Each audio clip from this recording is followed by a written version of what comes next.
Wrigley's Spearmint Chewing Gum, the refreshing, delicious treat that gives you chewing enjoyment, presents for your listening enjoyment.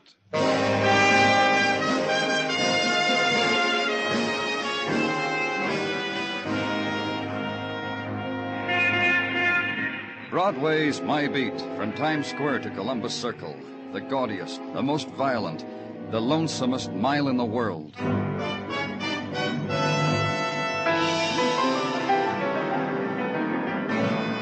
Broadway's My Beat, the thrilling drama of murder and mystery and the people who walk the Great White Way, with Larry Thor as Detective Danny Clover.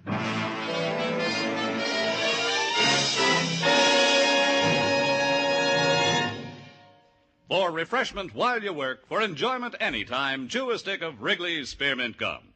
The delicious, long-lasting, real mint flavor of Wrigley's Spearmint cools your mouth and freshens your taste. The good, smooth chewing helps keep you feeling fresh and alert, adds enjoyment to whatever you're doing. So indoors, outdoors, at work or play, enjoy chewing Wrigley's Spearmint Gum. Wrigley's Spearmint. Refreshing, delicious.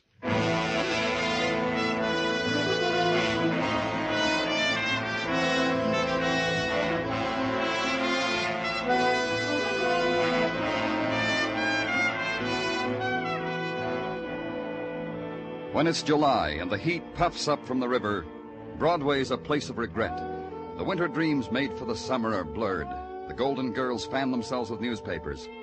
It's the time of the salt tablet, the fly paper, and the sullen sleep on the fire escape. The mornings are filled with 1,000 hours, and the bleary talk, and dead cigarettes in the bottom of paper cups.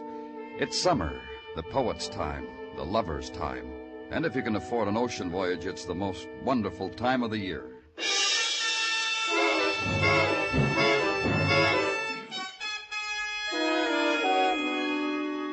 Which is equally true for a policeman if he's retired, if he's come into a fat inheritance from Uncle Ned, ex-wonder boy of the oil fields. Not me, nor Detective Muggavan. We were still working to pay off the bills. Current job, stakeout in front of an apartment house in the West 80s. Stakeout for an armed robber who had shot a bystander to death, ran across roofs, down alleys, finally trapped. It's holed up on the second floor, Danny. Empty apartment. Ready? Let's go.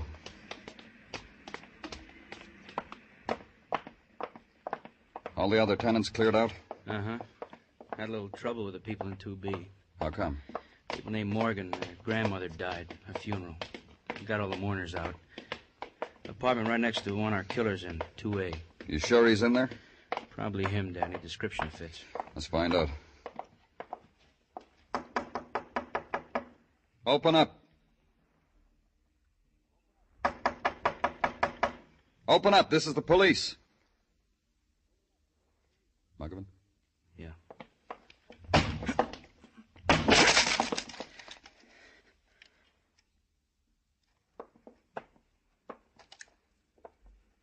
Hey, those windows over there, Danny, open. The screen's been kicked out. Come on. The killer left this apartment in a hurry. Uh-huh. Hey, these windows lead to a fire escape. He could have gone out this window onto the fire escape into the next apartment, Danny. Let's find out. Yeah.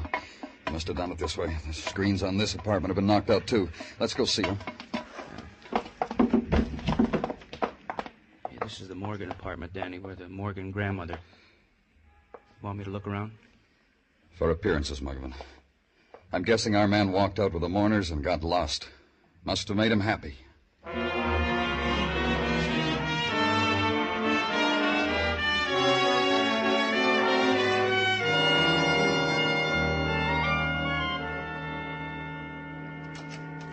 Hey, greetings, Danny. Well, looks like we made a boo-boo. It amuses you, Sergeant? Well, Danny, it is only that I am trying to tickle your funny bone with what otherwise could blossom into a severe headache. You got out the all points on the killer? Goes without saying. The bulletin is out, but the puzzle lingers on. Oh, that Muggavan and I were on him and he got away from us? No puzzle, Gino. We loused it, that's all. Be friendly with yourself, Danny. Such things happen. The puzzle to me is that a burglar in his chosen line of duty should so overstep himself as to enter the ranks of the killers. Overambitious type, huh? Tried to beat his way into Mrs. Conlon's apartment on West 76 with a gun. It bothered a neighbor. The neighbor tried to stop him, tried to beat him off. The neighbor got killed. You got any other troubles, Gino? Well, nobody's got troubles compared to the way Mrs. Conlon's got troubles. A man with a gun tried to get to her. He didn't make it. If I were Mrs. Conlon, What'd you say? About Mrs. Conlon? Well, when your call came in, Danny, the name Conlon registered on my gray matter. So I nudged it up a notch by referring to a file, and flash. It came to me that like a year ago, a Mr. Hugh Conlon was found shot dead at the side of an unidentified woman, also shot dead. Verdict? Murder with suicide. This Conlon was the husband of the said... Hey, you! To see Danny Clover, permission must be obtained and granted. Don't try to stop me. Don't anyone. Who are you? Don't try to bypass me, sir. You have spoiled the plans of Lucian Cobb, funeral director, after we'd rehearsed and rehearsed. This is a new type show business, Danny? Sit down, Mr. Cobb. Tell me what I've done to you. I'll not sit, sir. While bearding a criminal, you this morning did destroy the careful staging of a month. We rehearsed the old woman, Grandmother Morgan. How the little old lady would lie in her coffin, her pose, her attitude, and when death took her, we were ready for it. And now... You're saying out trying to take a killer ruined your carefully planned funeral. How? 20 minutes ago, the granddaughter of the deceased phoned me, told me tearfully she'd opened a clothes hamper, and there was her grandmother folded in with last week's wash. I'm sorry, Mr. Cobb. Death has a dignity, Mr. Clover. I'm aware of it, Mr. Cobb. Gino? Yeah, Danny. That's how the killer got away. Climbed into the coffin himself. Get on the phone. Find out what happened to that funeral. Tartaglia did very well. He lifted a receiver and dialed and asked a question. He got an answer and replaced the receiver. Hey, Danny, the hearse took off for parts unknown. Deserted the rest of the funeral. Make some more calls to traffic and to highway patrol. And wait. And finally a call comes back. One hearse located. On a side road off Queens Highway. Driver recovering from pistol whipping, but still bewildered by the strangeness of it all. Go there and talk to him. Look, mister, the first thing I want you to understand is I'm not lying to you. Just tell me what happened. We were cruising along through the streets, uptown toward the cemetery. It happened at 180th Street. What did? There's a glass panel between my driver's seat and the coffin, the flowers. That's where the tapping came from. Tapping? Yeah, with the butt end of a gun. The coffin was open and this guy was kneeling there with the gun. Then he busted through the glass, pointed the gun at my ear, says, "Take a right here." I took a right. Wouldn't you? Go ahead. I took a right. I took off from the rest of the funeral. A long nose, a head full of red hair, and a big gun. When we got to where we are now, he tells me to stop this hearse, to get out. I get out. He slugs me. Is that all? Is that all? You think this happens every day?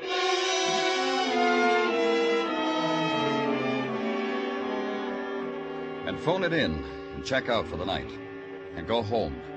Find the heat piled high in your room waiting for you. And take the blanket and the pillow to the roof. And step carefully past the sleepless child, his eyes wide with reflection of nighttime. And hear the whispered, tired scolding of the man at his side, and the rustle of the woman's cotton robe as she pulls it tight to her throat. And find an empty place, and consider there the pattern a killer has scarred across the summer's day. Consider it. Then make your way back downstairs to the hall phone. Ask Mrs. Conlon to meet you at your office in the morning. And go back for the sleep you left on a brownstone's roof.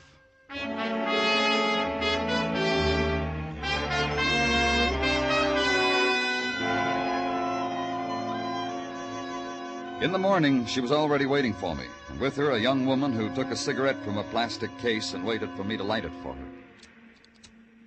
Thank you. You're sweet. My daughter, Mr. Clover, Myra. Hi and hello. Myra insisted on coming with me. She said she didn't want me to be alone with you. Don't lie, Catherine. Myra. The reason I came, Mr. Clover, it was a chance to meet a new man. I told Catherine that. The poor thing's trying to cover up. She doesn't mean that, Mr. Clover.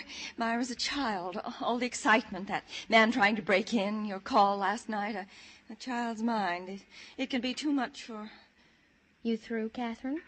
Because if you aren't, Mr. Clover will never have the chance to tell us why we're here. The man who tried to break in, Mrs. Conlon, had you ever seen him before? Why, no, I never... I told you that yesterday. Why do you ask again? Maybe the attractive man doesn't believe you, Catherine. Myra, what are you trying to do to me? You come in here and make a show of yourself before this man. Talk fresh. Mrs. Conlon, had you ever seen the man before? No, I told you no. Yesterday was the first time. He beat at my door. When I wouldn't let him in, he threatened me with a gun. And then that nice neighbor from across the hall. He's helped Myra and me so many times, and now... Mrs. Conlon, try to understand why I'm going to remind you of... Of what? Remind me of what? Of your husband's death, of What's he got to do with it? What's my husband dying a year ago with that nameless woman got to do with it? Patience, Catherine. Let the man tell you. It's only that the killer we're after might have had something to do with this other thing that happened to you. It's the only way I can figure it. Why should he beat on your door openly with a gun? He's a thief. He wanted to rob me. A thief who stands in a hall and knocks and asks permission to... What are you trying to do to me? Hasn't it been enough? Haven't I had enough? Oh, Myra, tell him... Pardon. Danny Clover speaking. There's a man sleeping in my boarding house. Answers the killer's description you got in the papers. You want him? I give him to you. Where? Boarding house. 1756 West 61. You come from right away, huh? So I can put my room to let sign back in the window. Quick, turn over. You can go home, Mrs. Conlon. I'll ask the killer my questions.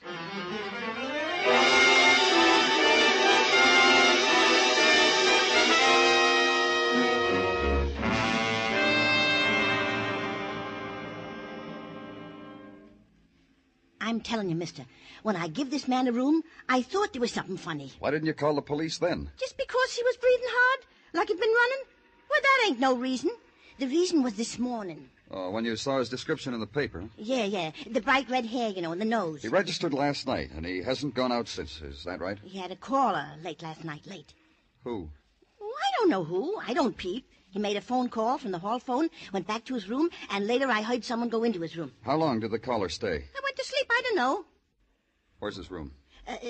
Down on the right. I'll take you. Here it is, this one. Give me the key and step back.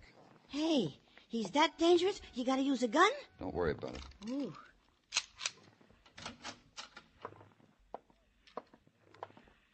All right, you. Wake up. On your feet. On... Deep sleeper, ain't he? He really sleeps, huh? What's the matter with him? What's the matter? You should have peeped at his collar. You would have seen what a murderer looks like.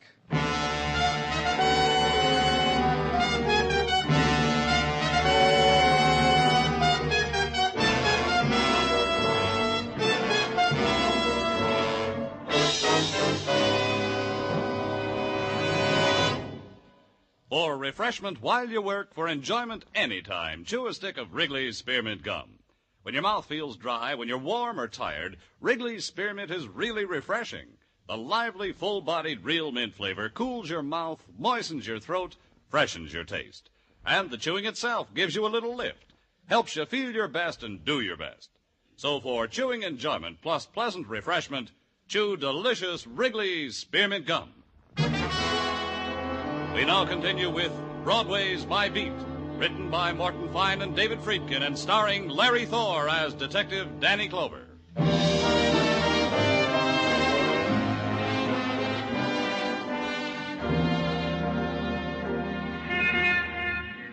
The July twilight bleeds the color out of Broadway's neon, and the street is a summer's sigh done in pastel. The delicate cottons cling to the visitors' shoulders, and their husbands shoo them away from Broadway's kindly folk. And Broadway's forced to other summer delights. The boat ride to Coney, try that, kid. The quick shipboard romance, and at the end of it, the guided tour through the Hall of Mirrors, or the rendezvous at the coffee pump in the automat. Or just stand on the corner and sniff the cool air from the Catskills sent in the open envelope from the wife and kids, and compare its message with the one in the headlines, Fugitive Killer Found Murdered in Boarding House, and decide, it's better here, kid. Happiness is where the heart is. It's better here. And at headquarters, feel the twilight slip from your fingers as the door opens, and the nighttime is brought to you in the capable hands of capable Sergeant Gino Tartaglia.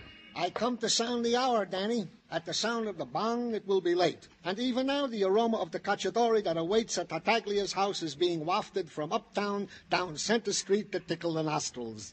Bong. Give me what you got, Gino, and then you can go home. Thank you, Danny. You are indeed a kindly, generous employer. Did ballistics check the gun that killed Joe Gruber? No, it is the same with which this Joe Gruber murdered an innocent neighbor in the to-do in front of Mrs. Conlon's apartment, which proves to all concerned that this Joe Gruber was indeed the murderer of the innocent neighbor. Oh, anything else? What is else is that Detective Muggovan has compiled for you the criminal record of the aforesaid Joe Gruber, which I will brief. It seems that in his past, Joe Gruber Danny. was... I got the record on Gruber. Detective Muggovan, I'm surprised at you. What's the matter with you, Gino? I was about to parlay the information you have gathered. Efficiently, I grant, but I was about to parlay this info into the ear of Lieutenant Clover with my own mouth. When you were so rude... Oh, you did good anyway, Gino. You can go home now. Mrs. Tartaglia will be waiting for you. She at least appreciates the endeavor I make to... Good night, Lieutenant Clover. Detective Muggovan. Good night to all. Good night, Gino. Tell Mrs. Tartaglia you were fine today. Tell her I... What's eating him? Call him up in a little while. Tell him you're sorry. What for? What'd I do to him? Oh, just do it, Muggovan. Okay. What have you got on Gruber? Oh, Technical's got the knife that killed him. Trying to trace the make, manufacturer, distributor, retail outlets, etc. You said you had a record on him. Yeah, 20 years long. Gave it to us when an officer booked him up for disturbing the Pell Mell Rotisserie and Bar on 3rd. Got in a beef with some woman, mauled her. She yelled police. Happened 5 days ago. Oh, who was the woman? No, we don't know. She didn't show up to make complaints, so we released Gruber. You want the rest of the rundown on him? If it means anything. Well, that's up to you. Gruber began 20 years ago in San Francisco. Car heists, filling station holdups. They finally got him good on a negligent manslaughter charge. 15 years in San Quentin. Released 6 weeks ago. Next heard of it, the Pell Mell Bar. Then released to murder Mrs. Conlon's neighbor. Then dead on arrival. That all of it? Yeah. Anything, Danny? Not much, huh? It wasn't much, but it was all I had. Joe Gruber had been mixed up in a disturbance at the Pell Mell Rotisserie and Bar, which was on 3rd Avenue, which took up 40 front feet of sidewalk, and whoever was thirsty enough to dare what was inside. The inside was all bar and 3 fellas deep. The rotisserie part of it being a cheap hot plate burner that melted things upon occasion. It took a few minutes to get close, but I finally made it. And what's yours? Talk. I'm from the police. Here, badge. Oh, something wrong? No, just talk. Oh, sure. Hey, Ed! Come here, take over, will you? I gotta talk to a guy. Yeah, scooch down to the end of the bar, mister, so we won't get our talk mixed up with people. Better, huh? Hey, can I give you something from the shelf? Some Johnny Walker? About a week ago, there was a little trouble in here. At least I keep the trouble inside, off the sidewalks. Take a look at this picture. You ever see this man before? Well, who is he? Name's Joe Gruber. His eyes are closed because you took her while he was on the slab, huh? That's right. Yeah, I seen him. Like you said, about a week ago. Trouble with a dame. What dame? I don't know. I didn't see much what happened. I got told. Had you ever seen Joe before? First time.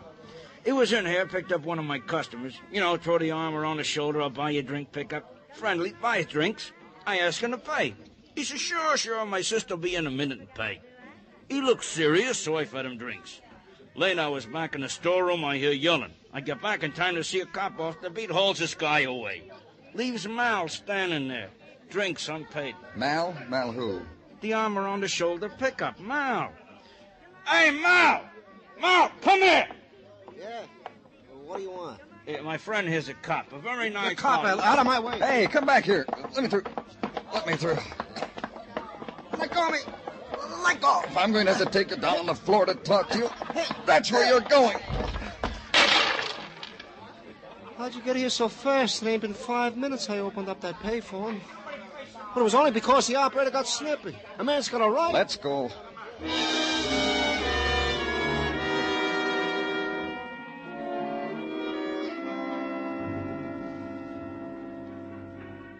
Look, I'm booked, ain't I? So give me my shower in a cell like always. What, am I different or something? I want you to look at a picture, Mal. Here. You know that man? Must have been a lot of long-distance calls from that pay booth you tumbled, Mal. That change could add up to grand larceny. It was that much, huh? I guess I'm just born lucky. It's gonna be a hot summer in that jail yard, Mal. Sit down, Mal. Cigarette? Your friend's got a cigar in his pocket. Muggavan. Yeah. You want a light? Here. My feet are killing me. Put them up on my desk. Comfortable? Well, what's your trouble, fellas? What about the picture? The guy's name is Joe. Bought me drinks. Nice fella. Very nice. My cigar went out. Now, let's hear all about it. He buys me a lot of drinks, tells me the story of his life. Now, how he did a lot of time on the coast. You know, a lot about his sister Mildred. He liked his sister Mildred a lot. Go on. You know, he says his sister Mildred ran away to New York, got herself married. This is about 20 years ago when she was a youngster. By the time Sis Mildred got back to Frisco with her hubby, Joe was in stir. His sister Mildred come to visit once, then he lost track. Ain't seen her since. Well, how'd he happen to find her in New York? Phone book. Looked up her married name on the off chance, and there it was. He called. Did he tell you what her married name was? Might have. Slipped the old mind if he did. He called her, said he'd wear a red posy so she'd recognize him. Well, the dame shows. Guess what happened? Danny. Leave him alone. She walks over to Joe and asks, is he Joe who called? Joe says, I am he, only you ain't my sister Mildred. My sister Mildred had red hair like me, he says, so they walk over in the corner, they start to talk. Then the lady raises a roof about something, starts to hurry up. Joe runs after her right into the arms of the law. What did this lady look like? Frankly, Joe fed me too many drinks to remember clear. That's about it, boys. Light my cigar again, huh?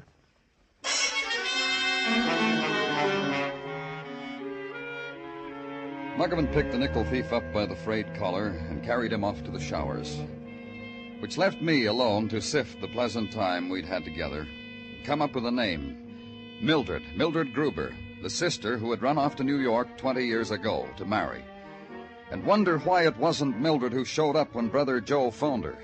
And wonder why it wasn't possible to go and ask her herself. But for that, you needed her married name, the name only Joe Gruber could tell you, the dead Joe Gruber. And remember that the city has a hall of records, and that girls' names are entered there for births and deaths and marriages. Go to the hall of records. You hand it over to a man named Franey. Wait for Mr. Franey to come back from the long voyage into the files. Finally, he does, waving his find under your nose. I found it, Lieutenant. Found it. Thanks. Let me... I'm afraid you couldn't read my scroll. I'll translate for you. On May 12, 1931, one Mildred Gruber applied for a marriage license. Age 19, height... Who'd she apply with? Got that, too. Mr. Hugh Conlon. Age 27, height... Conlon, eh? Look up what you have on Conlon. Please, Mr. Franey, do that. Wait again. And know somehow Mr. Franey would look just like that when he came back. You got something this time, Lieutenant. Conlon was married again, just 3 years after the first time. And I looked, and there's no record of a divorce. The penalty for false statements is clearly stated on the bottom. Sure it is. Thank you again, Mr. Franey.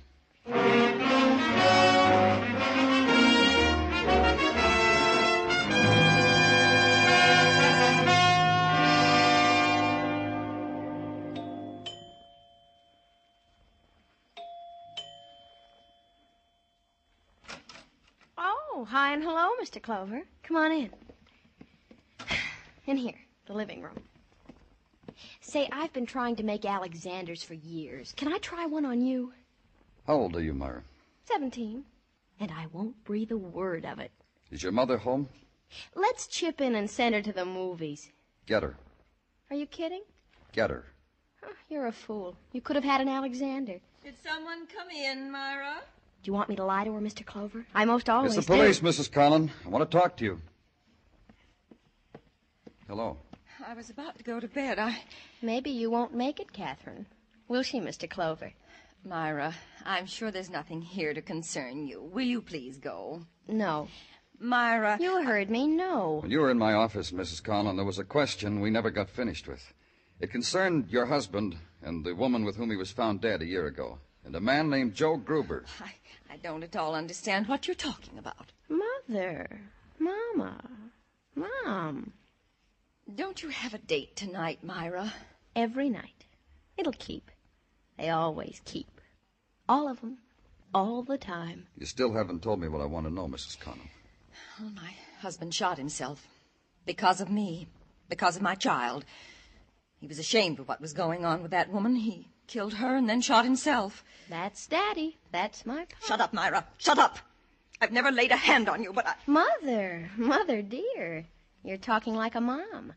Never talked to me like this before. The woman found with your husband was his first wife. Did you know that, Mrs. Connell? My husband's first wife? That's not true. When did you find out he wasn't divorced? Why, it's not true. When Mildred Gruber showed up? Daddy had such bad taste in women. Myra, I'll... You'll hit me? Go ahead. I'll... Myra, please. You found them together, your husband and Mildred. Killed them. Made it look like murder and suicide. Why? Listen to me. Then Joe Gruber showed up. A long-lost brother, looking for his sister. Looking for Mildred. Found the name Mrs. Hugh Conlon in the phone book. Thought his sister was you. Please, listen to me. When you met Joe at the bar, and he saw that you weren't Mildred, he began to figure, and it started to build into money. That's what he wanted when he tried to break into your house. Myra, child, try to understand what I wanted for you. Gruber got away from us. Holed up in a room. Called you for money. You came to his room, stabbed him to death. You did all that, Catherine? For me? Just because Daddy was a bigamist? Just because all these years you haven't really been married to him? For you. For you, darling. For your name, darling. Wait. When you're married and have children of your own. Wait. Mother. All for you, darling. Don't you see? I couldn't let that woman destroy what I built for you, or that man, or your father. The years, the good name I wanted for you. Wait till Charles hears this. Myra! Charles will die laughing. Wait till I tell him I'm just nobody. He'll float the evening in champagne. He'll be here any minute. Wait till I tell him. I'll marry him, Mom. His last name is Tobin. Then I'll have a name, Mom. Myra Tobin.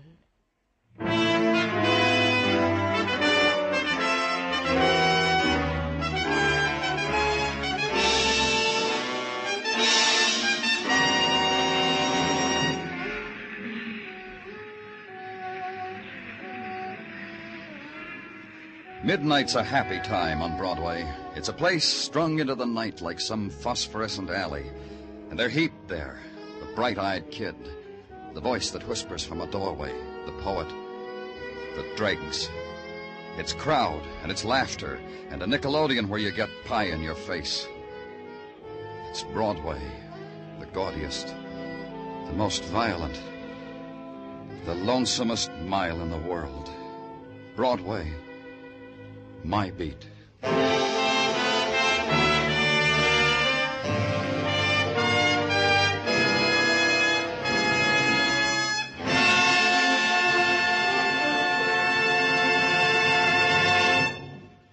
Remember, friends, for refreshment while you work, for enjoyment any time, chew a stick of Wrigley's Spearmint Gum.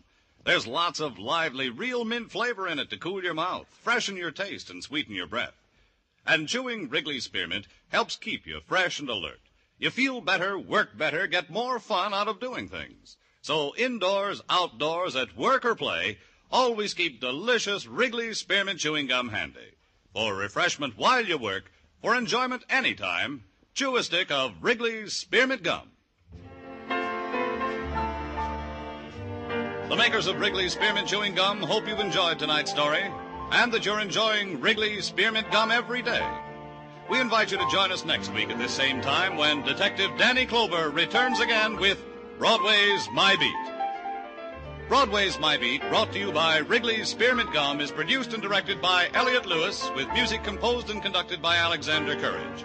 The program is written by Morton Fine and David Friedkin and stars Larry Thor as Detective Danny Clover with Charles Calvert as Tartaglia and Jack Crucian as Muggavan. In tonight's cast, Barbara Whiting was heard as Myra and Irene Tedrow as Mrs. Conlon. Featured in the cast were Lou Krugman, Martha Wentworth, Norman Field, and Jerry Hausner. Bob Stevenson speaking. This is CBS, the Columbia Broadcasting System.